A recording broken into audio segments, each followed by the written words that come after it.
In 1987, NEC, in a collaboration with Hudson Soft, released the 16-bit PC Engine in Japan.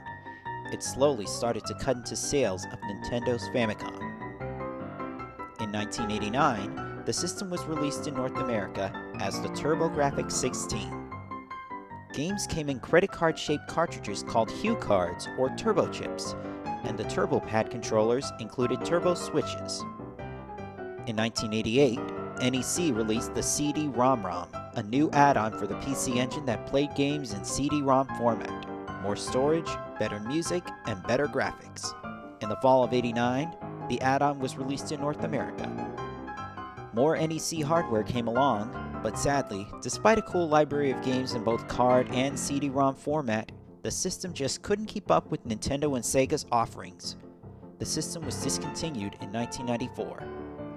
In 2020, Konami, the company that acquired Hudson Soft 8 years prior, released the PC Engine Mini, or the TurboGrafx-16 Mini, with a library of nearly 5 dozen built-in games, at a price of $100. It's the TurboGrafx-16 Mini on this unboxing edition of Gaming Delight.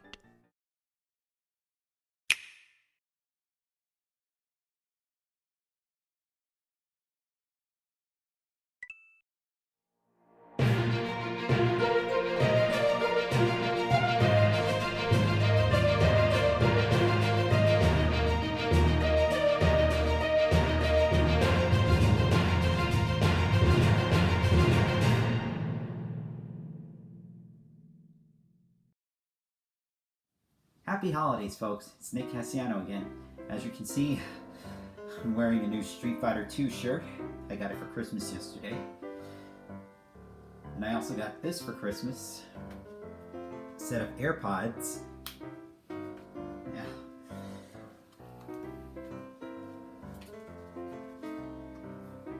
I also got these caps for my Nintendo Switch Joy-Cons, plus this protective shield thing for the screen. And I got this winter beanie, Nintendo 64 logo right here. And I got these Nintendo Christmas socks. Well, it's mostly the Mario series. I'll remember to wear them next Christmas.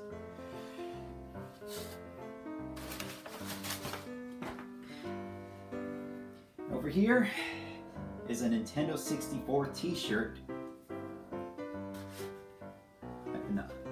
I've had my eye on that for quite a while.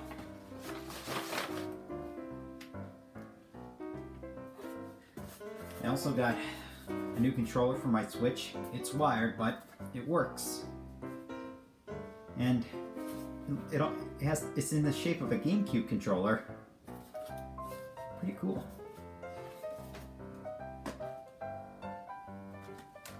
And I've got a wide variety of Nintendo Switch games. I got Luigi's Mansion 3. Sorry if the plastic is all effed up. Oh, no worries. Cases are replaceable, and the manual's okay, as well as the cartridge. And I got 2-in-1 Super Monkey Ball, Banana Blitz HD, and Sonic Forces. Legend of Zelda Breath of the Wild. It's high time I had this for my collection. And another Zelda game, Link's Awakening. It's a Nintendo Switch remake of the Game Boy game. And Fairy Tail. I really love the anime and manga. Well, mostly the anime. By Koei Tecmo, the guys that brought you the Dead or Alive series. I wish they'd bring that series to the Switch, though.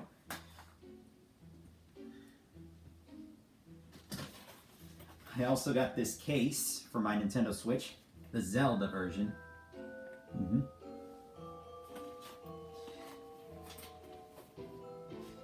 And I've got a fair share of DVD and Blu-rays. Cloak and Dagger, pretty cool movie, starring Dabney Coleman and Henry Thomas. Henry Thomas, straight from Itty.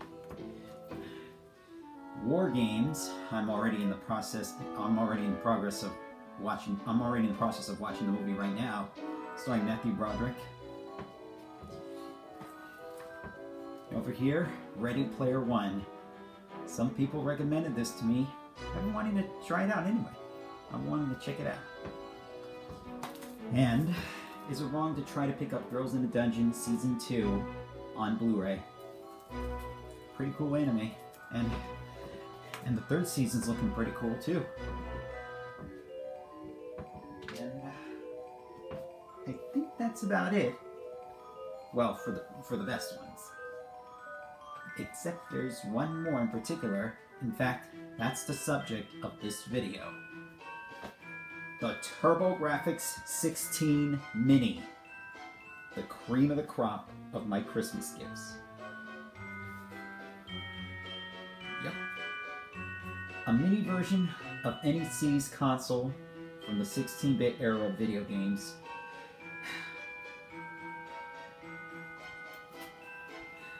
With so many built-in games from North America and Japan. Now, let's open this up and then give a quick review. Here's the system itself. Here's the box. It has an M rating on it because there's an M-rated game. Right here in the back is the games on the system. Let me give you a closer look. See, it's got games like Alien Crush, Blazing Lasers, Military Madness, Newtopia, Parasol Stars, Air Zone, Ninja Spirit, Dungeon Explorer, Newtopia 2, Psychosis, Moto Rotor, Power Golf, R-Type, Space Harrier, New Adventure Island, Soldier Blade, Splatterhouse, yes, that's why it's rated M, and there's Victory Run, Ease Book 1 and 2, Bomberman 93, and there's Lords of Thunder, Bonk's Revenge, where would the TurboGrafx-16 Mini be without Bonk, and Cat Dash, and JJ and Hef, and Chu Man Fu. Right here on the bottom, there's PC Engine games from Japan, the Kung Fu, Aldines, Seirei Senshi Spriggan, Juseiken Necromancer, Galaga 88, Newtopia 2, Fantasy Zone, Gradius, Dragon Spirit, Salamander, Opere Gateball, or Gateball, I don't know. Super Momotaro Dentetsu 2,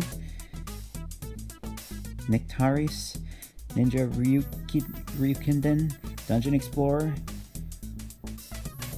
Star Parodier, there's Newtopia, Spriggan Mark II, PC Genjin, likely another Bonk game, Snatcher, well, okay, maybe it's probably the same Bonk game, I don't know. Ease 1 and 2, again, Gradius 2, Gopher no Yabo, the Genji and the Heike clans, Cho Aniki, Super Darius, and now this is the cream of the crop of all 16-bit Castlevania games, Rondo of Blood, Akumajo Dracula X Chi no Rondo in Japan, Super Star Soldier, Bomberman 94, Daima Kimura, The Legend of Valkyrie, Bomberman Panic Bomber, and Ginga Fuke Densetsu Sapphire. Alright, now let's open this puppy.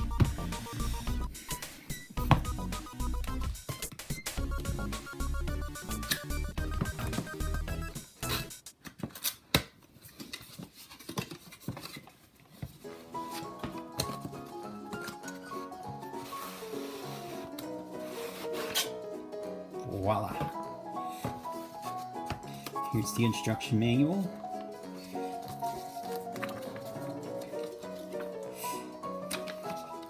But given my history of unboxing consoles and whatnot, I usually don't need instructions.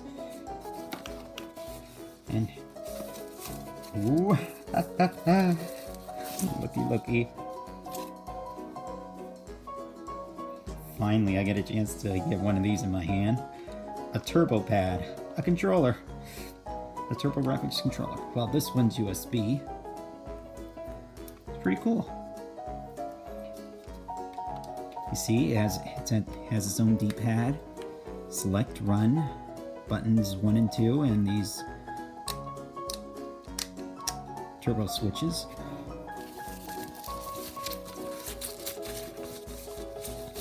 Alright, now let's see. I think this is... Alright, this is the power cord. The micro USB power cord.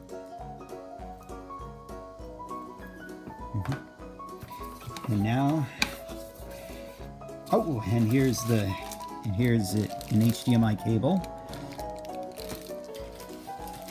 And last but not least,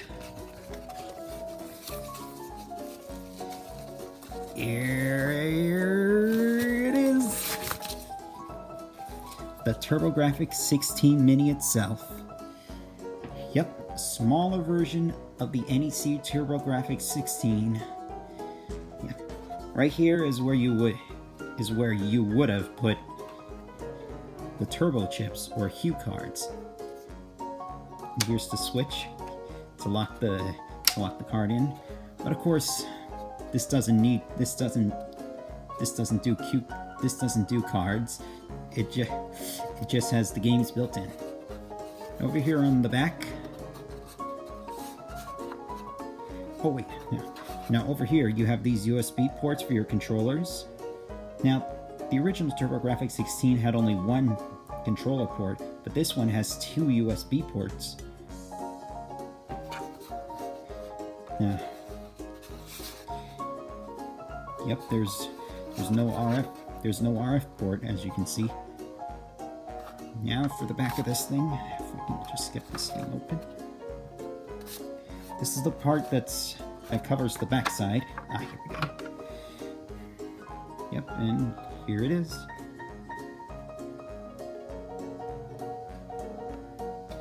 Here's the HDMI port. And where is the... Oh, right over here. Well, let me just shed some light on this thing. Ah, here we go. Yep, sorry for the delay, folks.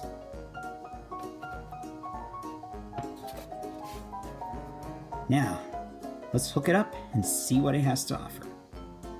Well, we already know what games are in there, but let's see how it plays out. Now keep in mind, I never actually played any TurboGrafx games before, but so I asked for this for Christmas so I can get a good glimpse of what life was like with the TurboGrafx-16. Alright, here we go.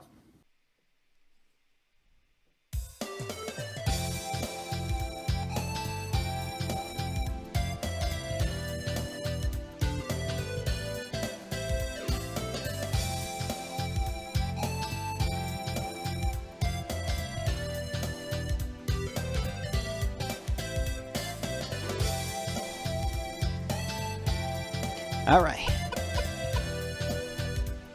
Let's get started with Bonk's Revenge. A game featuring the TurboGrafx-16's very own mascot.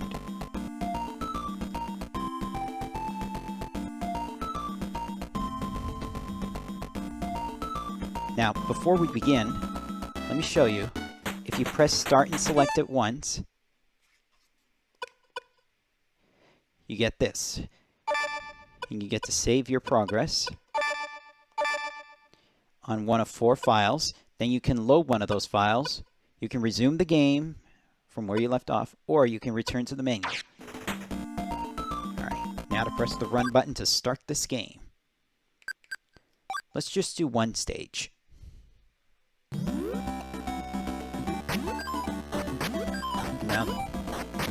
Now even though Now, even though the TurboGrafx-16 was touted as a 16-bit console, it felt a little more like an 8-bit console, an enhanced 8-bit console. Oops! Gotta hold that A button if you want to keep going up.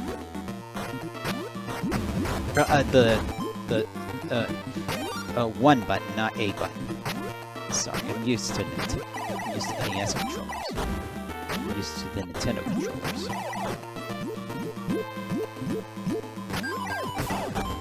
Okay, that takes care of that guy.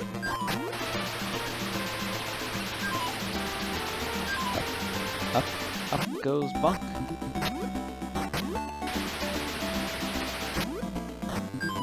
You know, growing up, I never actually owned a TurboGrafx-16.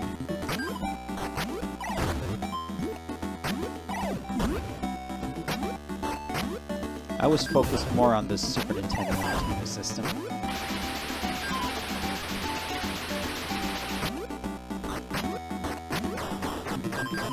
During summers when I would stay during summers of the 90s when I would stay at my grandparents' house, well, they had a Sega Genesis, and I played that a lot. I loved Sonic.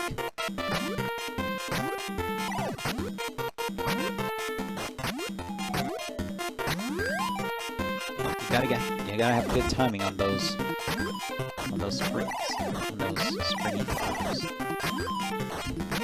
Forgive me, but I'm not an expert on Bonk as I am on Mario. Oh, big piece of meat there. Temporary invincibility and temporary speed.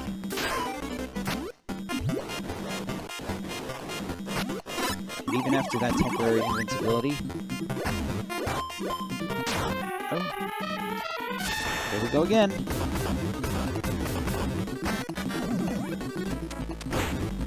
Wow, instantaneously defeated. Instantaneous. Now for the caverns.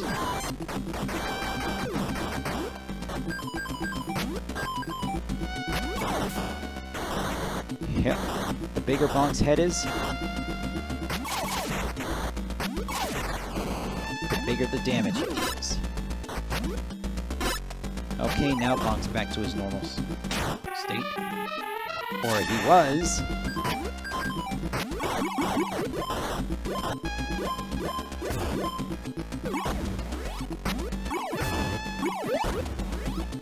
Oh, those bones come sinking down if you take too long.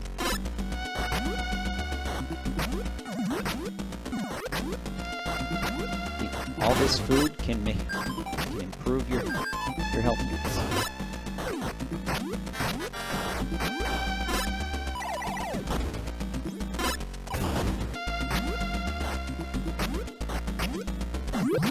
Alright, got a full health unit there.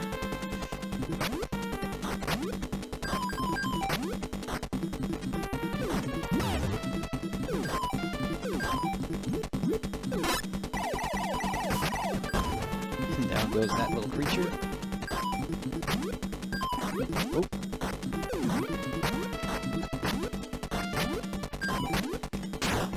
And here comes another temporary power.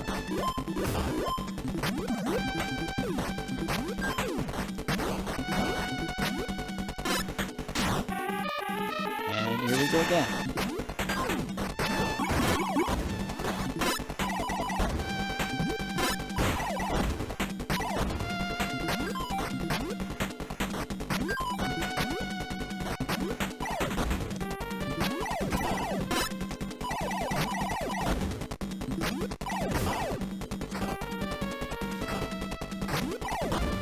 Yes, Bonk can use his mouth to climb, as you can see.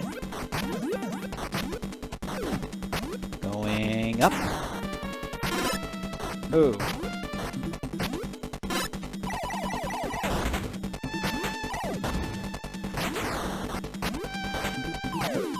Gotta watch out, there's volcanic rocks coming down at me.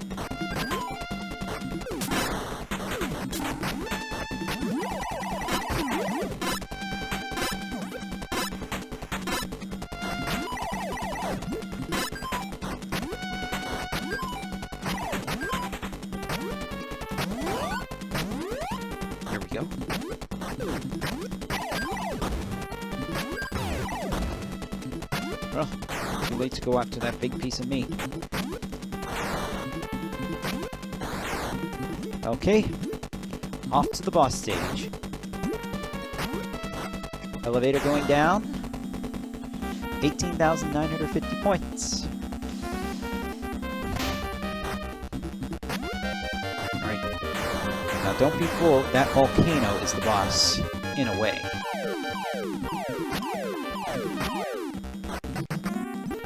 That's where you want to get this guy.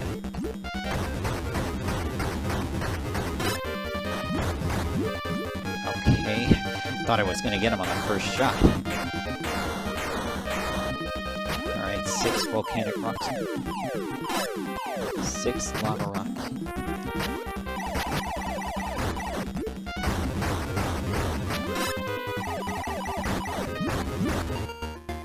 I got him! Drat! Says the volcanic turtle. Well, this is quite the experience. Well,